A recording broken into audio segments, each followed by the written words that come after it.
Welcome to the channel paper teacher. आज हम आपको 16 वीक इंटर्नशिप फ़ाइल में नेक्स्ट फ़ाइल के बारे में बताएंगे। तो ये फ़ाइल होगी हमारी reflection and consolidation of internship report writing की। तो इसके लिए आपको फ्रंट पेज कैसे बनाना है सबसे पहले ये देखेंगे। तो फ्रंट पेज में आप सबसे टॉप पर लिखेंगे स्कूल नेम जहाँ पे आपने इंटर्नशिप की होगी।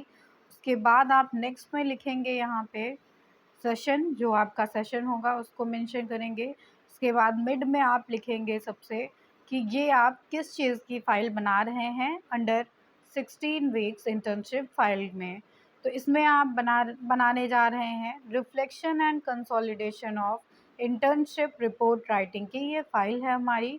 अब इसके बाद आप नेक्स्ट में लिखेंगे लेफ्ट हैंड साइड पे सबमिटेड टू, तो किसको आप सबमिट कर रहे हैं उसका नाम लिख देंगे। और उसके बाद इधर राइट हैंड साइड पे आप लिखेंगे सबमिटेड बाय, तो सबमिटेड बाय में आप अपना नाम लिख देंगे। तो ये आपका फ्रंट पेज यहाँ पे हो जाता है। इसके बाद हम देखेंगे कि reflection and consolidation of internship report writing जो हमारी फ़ाइल है, इसमें हमें लिखना क्या है या किस चीज़ के बारे में हमें इसमें डिस्क्राइब करना है। तो ये फ़ाइल हमारी रिलेट करती है जो 16 वीक्स का हमने इंटर्नशिप किया है, उसमें हमारे क्या व्यूज़ रहे हैं, क्या हम उस स्कूल के बारे में सोचते हैं या उससे हमने क्या सीखा है। इन 16 वीक्स की इंटर्नशिप में हमने कौन सी चीज़ों को सीखा है, कौन सी चीज़ों को फॉलो किया है, तो वो सारी चीज़ें आप इसमें मेंशन करेंगे। तो आइए स्टार्ट करते हैं इस फाइल को। सबसे टॉप पर आप हेडिंग लिख देंगे इस फाइल की कि reflection and consolidation of internship report writing की ये फ़ाइल है। देन आपकी नेक्स्ट हेडिंग आएगी इसमें, तो आप हेडिंग मेंशन करेंगे चिंतन का अर्थ क्या होता है। तो सबसे पहले आप बताएंगे चिंतन का अर्थ। तो चिंतन के अर्थ के लिए आप बताएंगे कि समस्त प्राणियों में से मनुष्य एक ऐसा प्राणी है जो सर्वाधिक चिंतनशील रहता है और यही चिंतन मनुष्य और समाज के विकास का कारण बन जाता है। तो मनुष्य का विकास और इस समाज का विकास सिर्फ चिंतन की वजह से ही हो पाया है और आगे भी होता रहेगा। इसीलिए मनोवैज्ञानिक दृष्टिकोण के अनुसार चिंतन एक ऐसी मानसिक प्रक्रिया मानी जाती है जिसमें सभी मानसिक प्रक्रियाओं का समावेश हो जाता है। तो चिंतन एक ऐसी मानसिक प्रक्रिया होती है, क्योंकि हम चिंतन जब करते हैं तो इसमें हम अपने दिमाग को यूज़ करते हैं, इसलिए ये मानसिक प्रक्रिया है।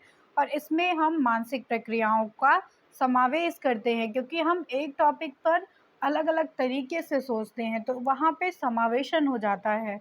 और कई बार व्यक्ति के समक्ष ऐसी परिस्थिति भी उत्पन्न होती है जिसमें व्यक्ति अपने पूर्व अभ्यासों को उपाय के द्वारा समायोजन नहीं कर पाता है। ऐसी स्थिति को समस्या कहते हैं। तो जब व्यक्ति अपनी परेशानियों को सुलझा नहीं पाता है, ऐसी परिस्थिति उसके सामने आ जाती है कि उसके पूर्व अनुभव भी उसमें उपाय का काम नहीं कर रहे हैं, तो इस परिस्थिति को समस्या कहा जाता है।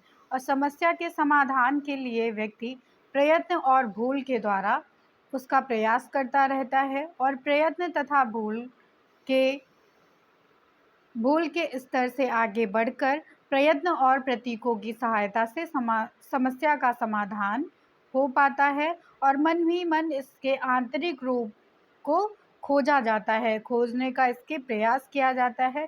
यही हम चिंतन कहते हैं। इसी पूरी प्रक्रिया को चिंतन कहा जाता है, जब प्रयत्न और भूल के द्वारा हम प्रयास करते हैं और उसके बाद प्रयत्न और प्रतीकों की सहायता से हम अपनी समस्या का समाधान कर लेते हैं और मन ही मन इसमें आंतरिक रूप से खोज करने लगते हैं, खोज का प्रयत्न करते हैं।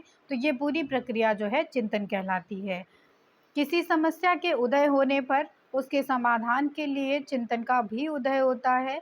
तो जब कोई समस्या आती है हमें, तो हम उसमें चिंतन करने लगते हैं। तो यहाँ पे समस्या के साथ ही चिंतन का भी उदय हो जाता है। अब चिंतन एक जटिल संज्ञानात्मक क्रिया होती है, क्योंकि चिंतन हर कोई करता है, लेकिन वो अपनी समस्या को सुलझा पा रहा है या नहीं, समस्या का समाधान कर पा रहा है या नहीं, इसलिए इसको जटिल संज्ञानात्मक क्रिया कहा जाता है। और इसमें मानसिक क्रियाओं की मदद ली जाती है। तो इसमें हम चिंतन में मानसिक प्रक्रियाओं की मदद लेते हैं और चिंतन में अतीत अनुभवों का भी उपयोग किया जाता है। चिंतन में पूर्व दृष्टि होती है, यानी कि जो चीज़ें हमने पहले से देखी होती हैं, हम उन्हें भी इंक्लूड करते हैं इसमें, उनका समावेश करते हैं, क्योंकि इसमें भविष्य की संभावना का पहले से ही प्रयोग कर लिया जाता है। अब अगर हम सरल शब्दों में बात करें तो चिंतन विचार करने की वह मानसिक प्रक्रिया होती है जो किसी प्रक्रिया के आरंभ से होती है और अंत तक चलती है। तो ये चिंतन जो है वो हमारे विचारों से शुरुआत होती है इसकी, और मानसिक प्रक्रिया है ये एक तरीके से। इसका आरंभ भी चिंतन के द्वारा होता है और अंत भी जो है चिंतन पर ही होता है।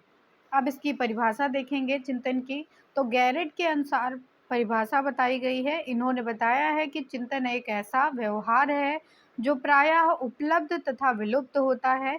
कभी ये हमें मिल जाता है, कभी विलुप्त हो जाता है, जिसमें संकेतों का प्रयोग किया जाता है। तो इस तरह से चिंतन में संकेतों का भी प्रयोग किया जाता है। इसके बाद नेक्स्ट डेफिनेशन दी गई है वुडवर्थ के अनुसार। तो वुडवर्थ के अनुसार बताया गया है चिंतन के बारे में कि चिंतन किसी समस्या का हल खोजने की मानसिक क्रिया है। तो वुडवर्थ ने बताया कि चिंतन जो है वो एक समस्या को हल करने के लिए मानसिक क्रिया है। इसके बाद चिंतन की विशेषताएं आ जाती हैं। तो इन विशेषताओं में सम्मिलित हो जाता है कि चिंतन शक्ति के द्वारा हम अपनी समस्याओं को हल कर सकते हैं। चिंतन एक मानसिक प्रक्रिया होती है और इसका ज्ञानात्मक पक्ष भी होता है। चिंतन प्रत्ययों का पुनर्गठन है।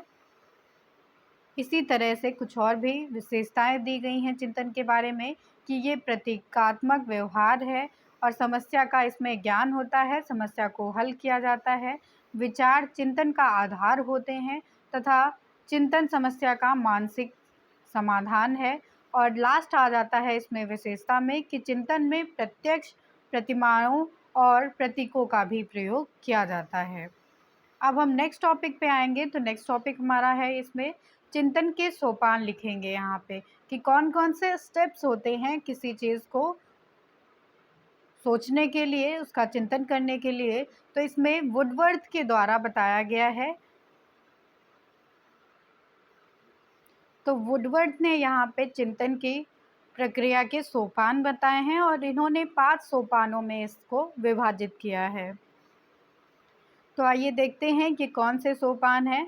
यहाँ पे पहला सोपान आ जाता है चिंतन का कि लक्ष्य की ओर हमें उन्मुख होना चाहिए। तो हम जब चिंतन स्टार्ट करते हैं उससे पहले हमें ये पता होना चाहिए कि हमारा ऑब्जेक्टिव क्या है, हमारा गोल क्या है चिंतन करने का। तो हम अपने लक्ष्य की ओर उन्मुख होने चाहिए। और सेकंड इसमें सोपान आ जाता है चिंतन का कि लक्ष्य प्राप्ति के लिए उन्मुख होना चाहिए। तो जो व्यक्ति चिंतन कर रहा है उसे ये उत्सुकता होनी चाहिए, उसे अपने लक्ष्य के प्रति उन्मुख होना चाहिए। इसके बाद नेक्स्ट सोपान आ जाता है कि पूर्व निरीक्षण तथ्यों तथा अनुभवों का स्मरण करना चाहिए। तो जो पहले से निरीक्षण हमने कर रखा है, तथ्य हैं हमारे पास या फिर ऐसे अनुभव हैं, उनका हमें जो है स्मरण करना चाहिए, उन्हें हमें रिकॉल करना चाहिए ताकि वो हमारे लक्ष्य प्राप्ति में एक साधन बन सकें। इसके बाद नेक्स्ट आ जाता है सोपान में चिंतन के कि पूर्व तथ्यों को नए रूप से संयोजित करना चाहिए। तो जो भी हमारे पहले के एक्सपीरियंस हैं उन्हें हमें नया रूप देकर तब उनको संयोजित करना चाहिए अपने लक्ष्य प्राप्ति के लिए। और लास्ट यहाँ पे चिंतन का सोपान आ जाता है जो वुडवर्थ के द्वारा बताया गया है कि इसमें जो है आंतरिक वाक गतियों तथा मुद्राओं का प्रयोग करना चाहिए। तो इस तरह से ये 5 सोपान बताए गए हैं और लास्ट सोपान में ये बताया गया है कि इसमें हमें आंतरिक वाकगतियाँ करनी चाहिए और मुद्राओं का भी प्रयोग करना चाहिए ताकि हम अपने लक्ष्य पर पहुंच सकें। अब रिफ्लेक्शन एंड कंसोलिडेशन फाइल में आप संरचना बताएंगे अपने स्कूल की। तो जिस भी स्कूल में आपने इंटर्नशिप की है वहाँ की आप संरचना इसमें लिखेंगे। तो सबसे पहले आप स्टार्ट करेंगे वहाँ के एड्रेस से कि वहाँ का एड्रेस क्या था और वो स्थित था। फिर उसके बाद आप नेम लिख देंगे यहाँ पे कि क्या नेम है उस स्कूल का। तो जो भी पब्लिक कॉलेज इंटर कॉलेज होगा उसका आप नाम लिखेंगे यहाँ पे और ये बताएंगे कि उसकी संरचना कैसी है।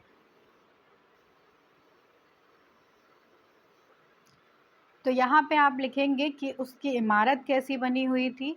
तो आगे स्टार्ट करते हैं इमारत, जैसे कि आपने स्कूल का नाम लिखा कि इमारत अच्छी बनी है, और कॉलेज की इमारत 2 मंजिला 3 मंजिला जो भी होगी वो आप इसमें लिख देंगे कि इतने मंजिल की थी और प्रत्येक मंजिल पर जो है कक्षाएं चलती थी। प्रथम मंजिल पर कौन सी कक्षा चलती थी, जैसे कि यहाँ पे अलग अलग कक्षाएं दी गई हैं कि फर्स्ट फ्लोर पर नर्सरी से लेकर 7th क्लास की कक्षाएं चलती थी। दूसरी मंजिल पे यहाँ पे 8th से लेकर 12th तक की कक्षाएं चलती थी।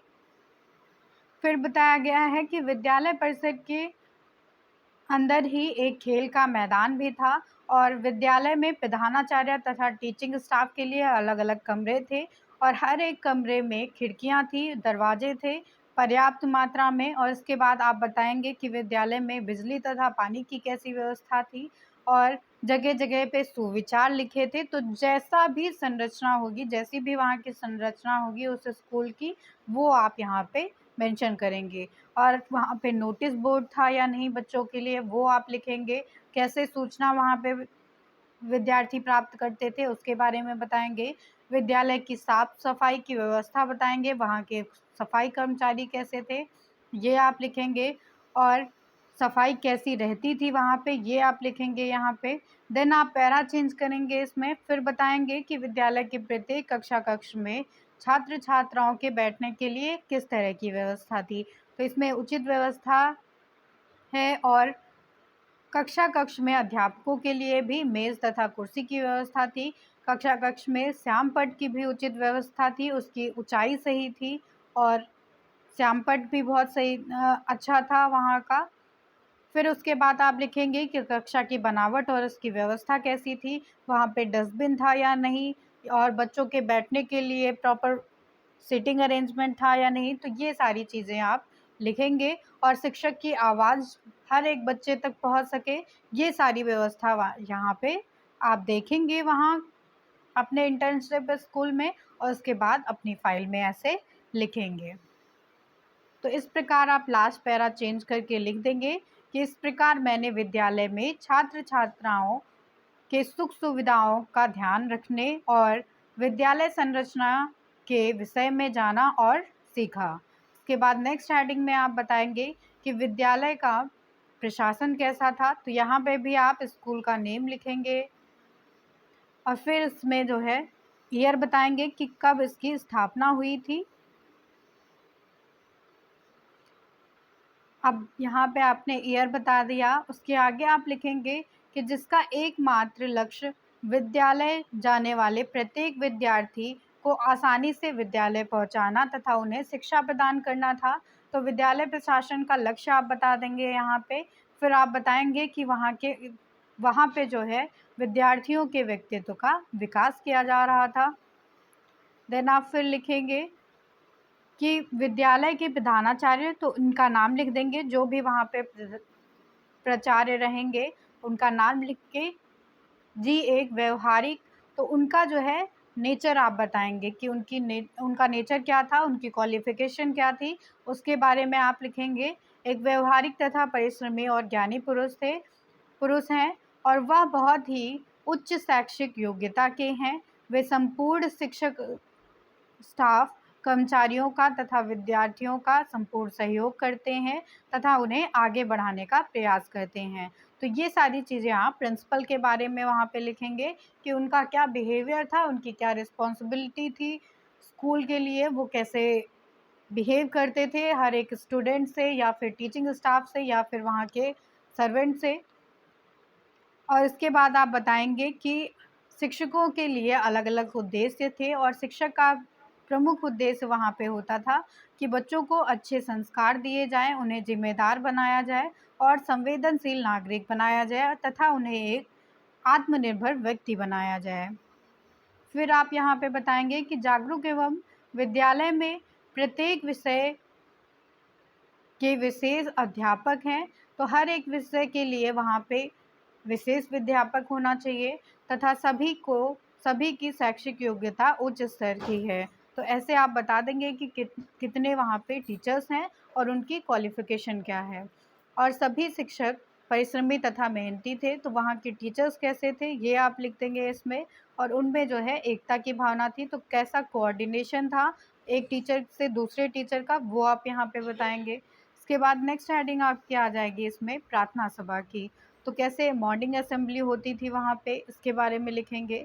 तो यहाँ से स्टार्ट करेंगे कि विद्यालय जो है ज्ञान का मंदिर होता है और वहाँ छात्र-छात्राएँ सुबह से पहुँचकर पूरे समय में विद्यालय में रहकर कुछ न कुछ वो सीखते रहते हैं, ज्ञान ग्रहण करते हैं तथा विद्यालय पाठ्यक्रम में प्रार्थना सभा एक महत्वपूर्ण भाग तथा अंग होती है, क्योंकि इसमें जो है विद्यार्थियों की प्रार्थना के माध्यम से उन्हें नैतिक गुणों के लिए और मूल्यों के लिए उनका विकास किया जाता है तथा गुणों को सिखाकर उनके मन और हृदय में सदाचारी और संयम बनने के लिए उन्हें आगे बढ़ाया जाता है।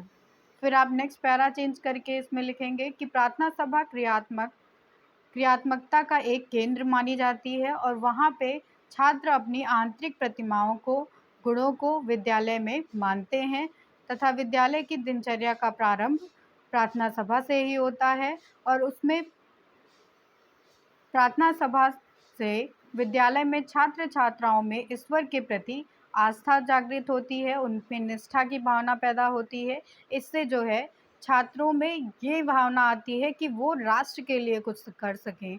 और इसके बाद आप बताएँगे कि छात्र-अध्यापक ने प्रशिक्षण काल के दौरान होने वाली प्रार्थनाओं को सुना, उनको देखा रोज़ और उसके बाद उसमें सहायता भी की। तो प्रार्थना सभा में विद्यालय के समस्त विद्यार्थी और शिक्षक एक साथ एकत्रित होते हैं, जिसमें सभी में मेल की भावना आती है, एकता की भावना आती है और भाईचारे की भावना का विकास होता है।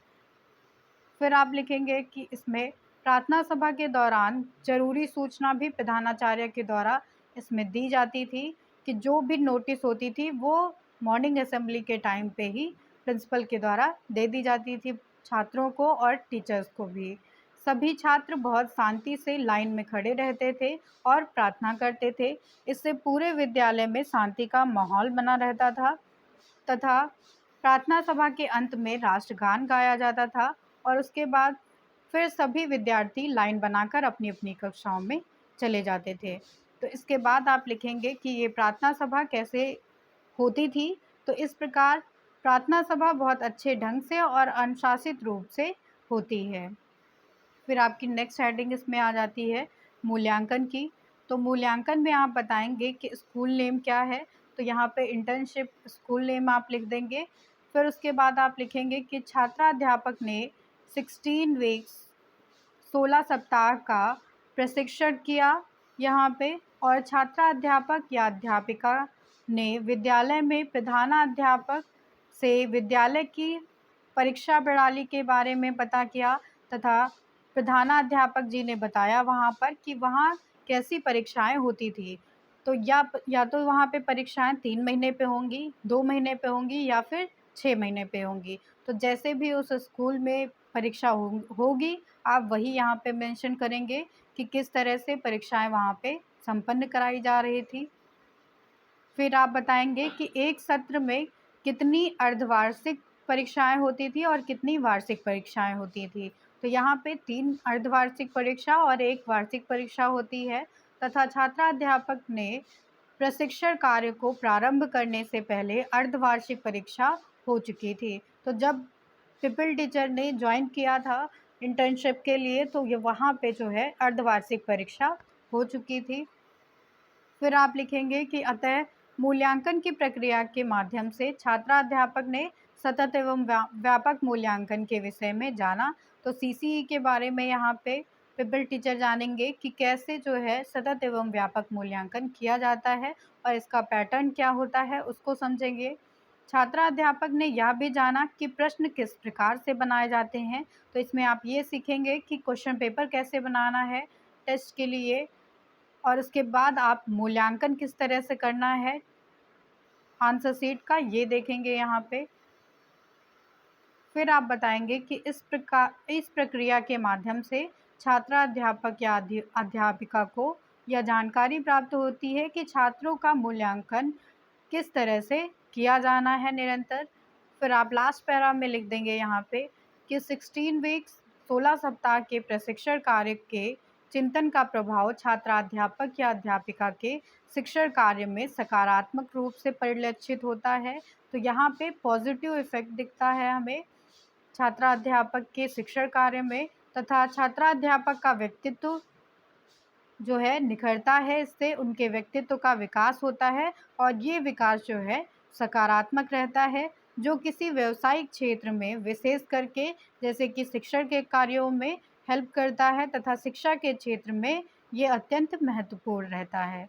तो ये आपकी फ़ाइल हो जाती है। वो कैसे बनानी है, रिफ्लेक्शन एंड कंसोलिडेशन की फ़ाइल है ये। Thank you everyone.